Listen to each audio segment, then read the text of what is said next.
이경환 변호사님 모셨습니다. 안녕하세요. 안녕하세요. 네. 반갑습니다. 부동산 전문가라면서요. 뭐 한때 부동산 법률을 많이 했습니다. 왜 떨고 계세요? 아니 떨지는 않습니다. 근데 뭐 지금은 전 떨고 계시잖아요. 아니요 그렇지 않습니다. 뭐 뭐든지 물어봐 주십시오. 부동산에 대해서. 근데 아파트 값이 지금 계속해서 오르고 있는데요. 예. 더 오릅니까?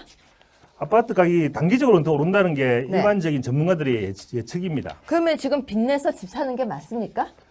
그 빚내서 집 사지는 말라고 하는 게 네. 역시 마찬가지로 네. 전문가들의 견해고요. 네. 지금 계속적으로 LTV나 DTI 등 네. 그 대출 규제들이 심해질 것으로 보여집니다. 그런 어려운 용어는 한 번쯤 설명해주는 센스?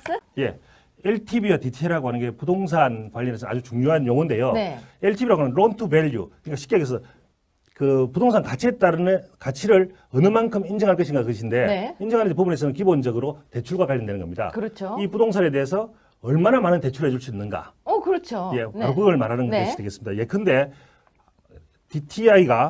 LTV가 60%고 부동산이 3억에 해당된다면 네. 638, 즉 2억 8천만 원까지 대출된다는 뜻이죠. 근데 보통 아파트 같은 경우는 평균적으로 60%, 70%까지 대출되지 않아요? 그게 원래 이제 그 이전의 정부에서는 50%였다가 네. 지난 정부에서 경기가 안 좋아서 일부 10%씩 상승을 시켰습니다. 물론 이제 50%냐 60%냐 즉 일부 지역 즉 농촌이라든지 일부 부동산 기회가 좋지 않은 지역은 70%까지 가능한데 네. 좀 부동산이 과열돼 있는 곳은 네. 과거에는 50%였는데 얼마 전까지 60%까지 올렸다가 다시 문재인 정부가 들어서면서 부동산 기획이 과열되니까 다시 50%로 낮춘 것이죠. 그러면 간단하게 이야기하자면 집값이 만약에 진짜 5억이다 그러면 예. 반 정도 대충 대출이 된다 이렇게 보면 되는 겁니까? 그렇습니다. 네. 그런데 예. 다시 돌아가서 예, 이거는 예. 전문가에게 예. 대출을 많이 내고 집을 지금 사야 되는 게 맞는 거예요? 아니요, 대출은 갈수록 네. 규제될 가능성이 높기 때문에 그리고 금리가 현재 그 미국 연준에서 계속 네. 올리는 추세에 있습니다. 네. 한동안 장기적인 어떤 저금리 때문에 현재의 어떤 부동산 경기가 좀 좋아진 면이 있고요. 물론 정책적인 면도 있지만. 근데 어쨌든 지금 미국에서 계속적으로 경기 상승 때문에 금리를 올릴 가능성이 높기 때문에 금리 올리게 되면 한국에 바로 영향을 받게 되고 그렇게 되면 금리가 올라갈 가능성이 높고 그것은 현재 그 한국은행에서도 금리를 결정할 때 조만간 올릴 가능성이 있는 것처럼 시준하고 있습니다. 다만 경기가 좀 전체적으로 안 좋은데 이제 최근 뭐 부동산뿐만 아니라 주식이라든지 경기가 좀 좋아지고 있죠. 이것이 좀 수치적으로 확연하게 드러나게 되면 바로 금리 올릴 가능성이 높기 때문에 대출을 올리는 것은 좀 문제가 있다고 보여집니다. 그런데요, 집값이 오르는 건 별로 좋지 않다라고 저는 생각하거든요. 예. 집값이 안정적으로 쭉 가는 게 좋다고 생각하는데 예. 예를 들면요, 제가 살던 독일 같은 경우는 예. 제가 유학하던 15년 전에 예. 집값과 지금이 거의 똑같아요. 예. 근데 우리나라는 어떤 사람들 보면 집 사고 돌아왔으니까 1억 올랐다 이런 말도 하거든요. 그렇습니다. 근데 요즘 들어서 집값이 오르고 있대요. 예. 강남뿐만 아니라 강북까지도 들썩들썩 그런다는데 예. 문재인 정부가 부동산 규제 대책을 갖다가 발표를 했는데 예. 왜 규제를 하니까 올라가요? 예. 기본적으로 아직까지 문재인 정부가 시행하고 있는 정책 자체가 네. 제대로 현재 부동산 수요자들에 대한 어떤 기대에 미치지 못하고 있다. 네. 이렇게 보면 될 것 같고요. 네. 그와 같은 것은 기본적으로 현재 그 문재인 정부가 들어서자마자 했던 정책 자체가 과거에 그 이전의 정부 했던 LTV, DTI를 환원하는 정도의 수준에 그치고 있기 때문인데 그 또한 그와 더불어 또 하나 지적하고 싶은 것은 그 정책 자체가 수요 정책, 즉 수요 조정 정책에 불과하다는 것이고요. 이러한 수요 조정 정책에 불과하다는 것은 과거에 노무현 정부 때 계속적으로 그 당시에 엄청나게 부동산 가격 상승 때문에 문제가 많은데 해마다 새로운 정책이 나왔음에도 불구하고 계속적으로 아파트 가격이 올랐다. 그 당시에. 그럼에도 불구하고 이 부동산 투기를 제대로 잡지 못했다고 하는 것이 노무현 정부 때인데요. 그 당시에 가장 큰 문제였던 것이 바로 수요 위주의 정책이었습니다. 기본적인 수요 공급의 원칙에 따르면은 어떤 한 지역에 아파트 가격이 계속 오르는 것은 종국적 중장기적으로 막기 위해서는 단기적으로는 수요 정책이 효과가 네. 있을지 몰라도 중장기적으로는 공급 정책, 공급을 최대한 많이 할 수 있다라는 것이 국민들에게 수요자에게 인식이 되어야 수요가 떨어짐으로써 이제 그 가격이 내려가게 되는데요. 네. 그와 같은 정책이 실패한 것이 과거 노무현 정부 때의 부동산 대책이었고 네. 현재 그러한 대책을 그대로 하는 것이 아닌가라는 것에 대해서 현재 그 전문가들이 문제를 삼고 있습니다. 어쨌거나 뭐 하늘이 두 쪽이 나도 아파트 값을 잡겠다라고 했었고 예. 그래서 노무현 정부에서도 그렇게 하겠다라고 했지만 결국은 예. 못 잡았잖아요. 그렇습니다. 근데 이번에 그러면 잡을 수 있을 거라고 보십니까? 저는 만약에 지금 문재인 정부가 과거 노무현 정부를 그대로 답습한다면 찾기 어렵다고 보고 있고요. 네. 현재의 아파트 가격은 공급이 부족한 면이 대부분입니다. 중장기적으로. 공급이 부족하다고요? 예, 집 되게 많아요. 새로 지은데. 새로 되게 많은데 네. 기본적으로 차이가 나는 점은 네. 수요자들이 몰리는 곳에 공급이 부족하다는 것이죠. 대부분 강남이나 서울권입니다. 어떤 지역 수치적으로 봤을 때 주변에 아파트 많이 짓던데요. 많이 짓는 네. 것 자체가 가격을 올리는데 1조를 하고 있는데 많이 네. 짓는 이유 자체가 네.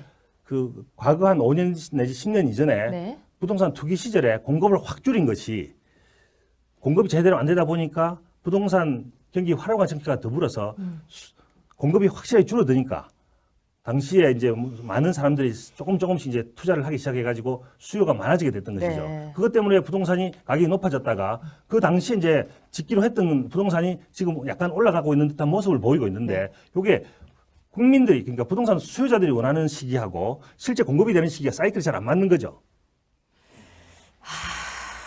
어렵죠. 그렇습니다.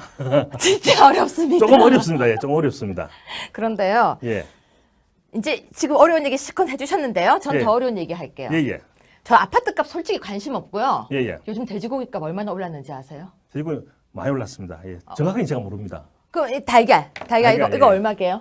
달걀 요즘에 한 그 만 원 정도, 네 만 원 알에. 정도라는 것은 무슨 달걀 내 알에 10,000원이에요? 저는 그래서 좀 설명을 하려고 했잖아요. 만 원이라는 것은 30개들이 특난 기준으로 일반 공급할 때 네. 보통 기준이 만 원쯤 되니까 네. 4개니까 나누면 되겠죠, 뭐.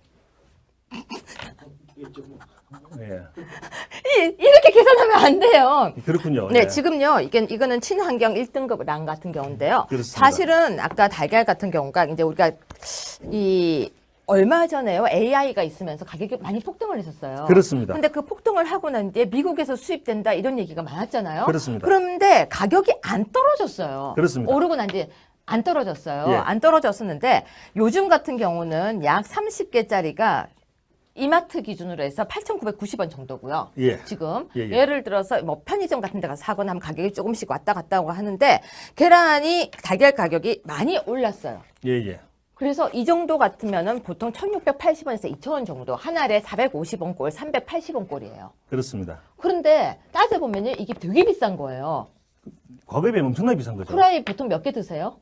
저는 먹을 때는 뭐 한 번에 3개까지는 먹습니다. 그러니까 3개 그러면 예. 이것도 하나, 둘, 셋 다 먹어야 돼요. 그렇습니다. 예. 근데 이게요, 생각할 때 쉽게 생각하는데 집에서 예. 달걀말이 하잖아요. 예, 예. 그럼 계란이 보통 7개 정도가 들어가요. 예. 아주 큰 달걀말이를 하시는군요. 아니에요. 그 달걀말이도 흰자를 약간 빼내고 노른자를 좀 많이 해서 포실포실하게 만들면은 되게 그렇군요. 맛있거든요. 예, 예. 저는 먹기만 해보고 만들어보지 못해가지고. 거봐요. 그런데요, 요즘 오징어가 얼마인지 아세요? 제가 사본 적이 없어요. 냉동 말고 예. 생물이 한 예. 마리에 8,000원 정도예요. 예, 예. 그게 얼마 전에 쌀 때는 2,500원 정도 했었거든요. 그렇군요. 거기다가 상추, 쌈 배추가 예, 예. 이렇게 요만큼 있어가지고 요즘 4,800원이 넘어섰어요. 예, 예. 물가가 엄청나게 오르고 있고 공공 물가도 오르고 있고 이번에 전기세도 또 걱정이 되거든요. 특징됩니다. 전기 요금이라고 해야 되죠. 전기세가 아니고 그죠? 전기세라고 하면 또 사람들이 화를 내더라고요. 거기다가 택시 요금도 인상된다고 하고 또 뿐만이 아니라 버스비도 오르는 곳이 지금 늘어나고 있대요. 예, 예. 근데 이런 거는 왜 아무런 얘기가 없죠? 그런 거 아무런 이야기가 없지 않고 이야기가 지금 많이 되고 있죠. 누가 해요? 지금 증세만 지금 뭐, 얘기하고 있죠. 예. 추경하고. 그러니까 결국은 복지를 위해서 보다 많은 복지를 위해서 국민이 많은 세금을 부담해야 된다. 아, 달걀값하고 복지하고 상관이 없어요. 예. 어쨌든 그런 식으로 얘기 많이 되고 있기 때문에 네. 아마 조만간 네. 그와 같은 그 가격이 많이 오르게 되면 네. 세금 증세 부분이 많이 얘기되지 않을까 싶습니다. 좀 다른 얘기 같은데요. 변호사님? 왜 갑자기? 그런가요? 야, 지금 세금 그 가격 오르는 것과 증세하고 뭔 상관이 있습니까? 예. 저는 지금 예. 그래서요. 요즘 치킨 값도 많이 오르고 있고요. 예, 예. 아까 근데 치킨 값 얘기해 준다고 하셨잖아요.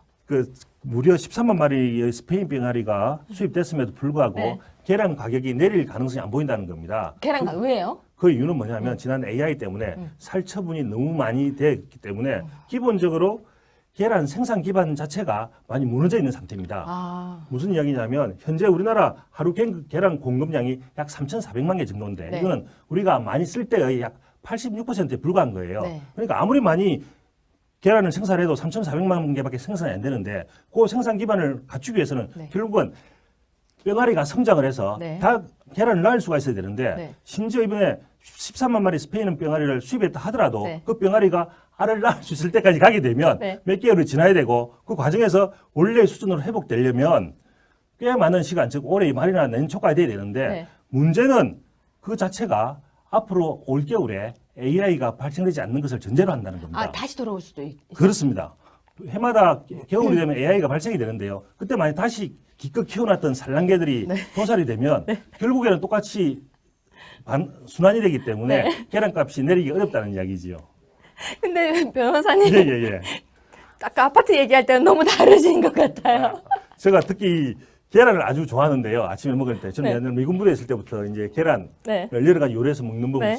많이 먹어봤기 때문에 맛있게 잘 먹었는데 문제는 이 계란이 그 대표적인 서민 음식 아닙니까? 근데 요즘은 선생님 여기 여의도예요. 예.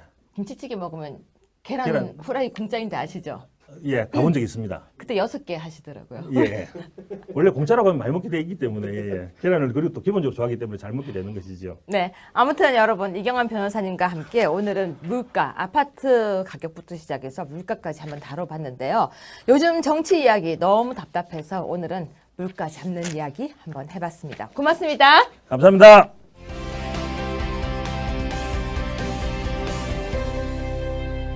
네, 2017년 7월 24일 월요일입니다. 휴가철이 시작된다고 하는데요. 여러분 날씨가 아주 무덥습니다. 덥기만 한 것이 아니라 습하기까지 해서 정말 불쾌지수가 높아지고 있습니다. 어떤 상상을 하면 좋을까요? 해변가? 아니면은 산속? 저는 산속은 별로 안 좋아하고요. 해변가도 햇빛이 쨍해서 싫은데요. 사실상 계곡이 시원하기는 시원한 것 같습니다. 여러분, 그런데 물가 오르고 있는 이야기가 우리 마음을 아주 무겁게 하고 있습니다. 장을 봤더니요, 정말로요, 몇 개를 샀더니 10만 원이 훌쩍 넘어갑니다. 먹고 싶은 과일 몇 개 담았더니요, 10만 원이 넘어가서 진짜 물가가 너무 비싸졌다라는 생각을 했습니다. 독일에서는요, 한 2만 원 정도면은 장바구니가 가득해지는데 우리나라는 뭔가 물가가 치솟고 있다는 느낌 지울 수가 없습니다. 추경도 통과되고 그리고 증세도 된다고 하는데 물가까지 올라가는 거 보니까요. 올라가는 게 추세인 것 같습니다. 물가는 내리는 것이 좋을 것 같습니다. 문재인 대통령께 한마디 하고 싶습니다. 물가는 내리는 게 정답입니다. 모든 걸 올리려고 하지 마십시오. 고맙습니다. 다음 주 다시 찾아오겠습니다.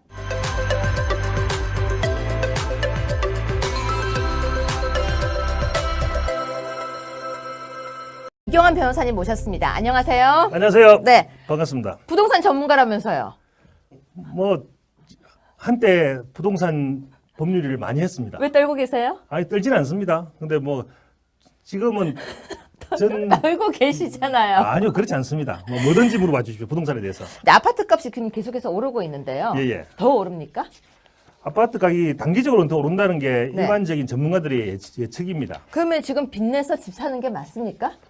그 빚내서 집 사지는 말라고 하는 게 네. 역시 마찬가지로 네. 전문가들의 견해고요. 네. 지금 계속적으로 LTV나 DTI 등 네. 그 대출 규제들이 심해질 것으로 보여집니다. 그런 어려운 용어는 한 번쯤 설명해 주는 센스? 예. LTV와 DTI라고 하는 게 부동산 관련해서 아주 중요한 용어인데요. 네. LTV라고 하는 loan to value. 그러니까 쉽게 얘기해서 그 부동산 가치에 따른 가치를 어느 만큼 인정할 것인가 그것인데 네. 인정하는 부분에서는 기본적으로 대출과 관련되는 겁니다. 그렇죠. 이 부동산에 대해서 얼마나 많은 대출을 해줄 수 있는가. 그렇죠. 예, 네. 바로 그걸 말하는 네. 것이 되겠습니다. 예컨대 LTV가 60%고 부동산이 3억에 해당된다면 네. 638, 즉 2억 8천만 원까지 대출된다는 뜻이죠. 근데 보통 아파트 같은 경우는 평균적으로 60%, 70%까지 대출되지 않아요? 그게 원래 이제 그 이전의 정부에서는 50%였다가 네. 지난 정부에서 경기가 안 좋아서 일부 10%씩 상승을 시켰습니다. 네. 물론 이제 50%냐 60%냐 즉 일부 지역 즉 농촌이라든지 일부 부동산 기회가 좋지 않은 지역은 70%까지 가능한데 네. 좀 부동산이 과열되어 있는 곳은 네. 과거에는 50%였는데 얼마 전까지 60%까지 올렸다가 다시 문재인 정부가 들어서면서 부동산 경기 과열되니까 다시 50%로 낮춘 것이죠. 그러면 간단하게 이야기하자면 집값이 만약에 진짜 5억이다 그러면 예. 반 정도 대충 대출이 된다 이렇게 보면 되는 겁니까? 그렇습니다. 네. 그런데 예. 다시 돌아가서 예, 이거는 예. 전문가에게 예, 예. 대출을 많이 내고 집을 지금 사야 되는 게 맞는 거예요? 아니요, 대출은 갈수록 네. 규제될 가능성이 높기 때문에 그리고 금리가 현재 그 미국 연준에서 계속 네. 올리는 추세에 있습니다. 네. 한동안 장기적인 어떤 저금리 때문에 현재의 어떤 부동산 경기가 좀 좋아진 면이 있고요. 물론 정책적인 면도 있지만. 근데 어쨌든 지금 미국에서 계속적으로 경기 상승 때문에 금리를 올릴 가능성이 높기 때문에 금리 올리게 되면 한국에 바로 영향을 받게 되고 그렇게 되면 금리가 올라갈 가능성이 높고 그것은 현재 그 한국은행에서도 금리를 결정할 때 조만간 올릴 가능성이 있는 것처럼 시준하고 있습니다. 다만 경기가 좀 전체적으로 안 좋은데 이제 최근 뭐 부동산뿐만 아니라 주식이라든지 경기가 좀 좋아지고 있죠. 이것이 좀 수치적으로 확연하게 드러나게 되면 바로 금리 올릴 가능성이 높기 때문에 대출을 올리는 것은 좀 문제가 있다고 보여집니다. 그런데요, 집값이 오르는 건 별로 좋지 않다라고 저는 생각하거든요. 예, 예. 집값이 안정적으로 쭉 가는 게 좋다고 생각하는데 예, 예. 예를 들면요, 제가 살던 독일 같은 경우는 예. 제가 유학하던 15년 전에 예, 예. 그 집값과 지금이 거의 똑같아요. 예, 예. 근데 우리나라는 어떤 사람들 보면 집 사고 돌아왔으니까 1억 올랐다 이런 말도 하거든요. 그렇습니다. 근데 요즘 들어서 집값이 오르고 있대요. 예, 예. 강남뿐만 아니라 강북까지도 들썩들썩 그런다는데 예, 예. 문재인 정부가 부동산 규제 대책을 갖다가 발표를 했는데 예, 예. 왜 규제를 하니까 올라가요? 예, 예. 기본적으로 아직까지 문재인 정부가 시작한 정책 자체가 네. 제대로 현재 부동산 수요자들에 대한 어떤 기대에 미치지 못하고 있다. 네. 이렇게 보면 될 것 같고요. 네. 그와 같은 것은 기본적으로 현재 그 문재인 정부가 들어서자마자 했던 정책 자체가 과거에 그 이전의 정부 했던 LTV, DTI를 환원하는 정도의 수준에 그치고 있기 때문인데 그 또한 그와 더불어 또 하나 지적하고 싶은 것은 그 정책 자체가 수요 정책, 즉 수요 조정 정책에 불과하다는 것이고요. 이러한 수요 조정 정책에 불과하다는 것은 과거에 노무현 정부 때 계속적으로 그 당시에 엄청나게 부동산 가격 상승 때문에 문제가 많은데 해마다 새로운 정책이 나왔음에도 불구하고 계속적으로 아파트 가격이 올랐다. 그 당시에. 그럼에도 불구하고 이 부동산 투기를 제대로 잡지 못했다고 하는 것이 노무현 정부 때인데요. 그 당시에 가장 큰 문제였던 것이 바로 수요 위주의 정책이었습니다. 기본적인 수요 공급의 원칙에 따르면은 어떤 한 지역에 아파트 가격이 계속 오르는 것은 전국적 중장기적으로 막기 위해서는 단기적으로는 수요 정책이 효과가 네. 있을지 몰라도 중장기적으로는 공급 정책, 공급을 최대한 많이 할 수 있다라는 것이 국민들에게 수요자에게 인식이 되어야 수요가 떨어짐으로써 이제 그 가격이 내려가게 되는데요. 그와 같은 정책이 실패한 것이 과거 노무현 정부 때의 부동산 대책이었고 네. 현재 그러한 대책을 그대로 하는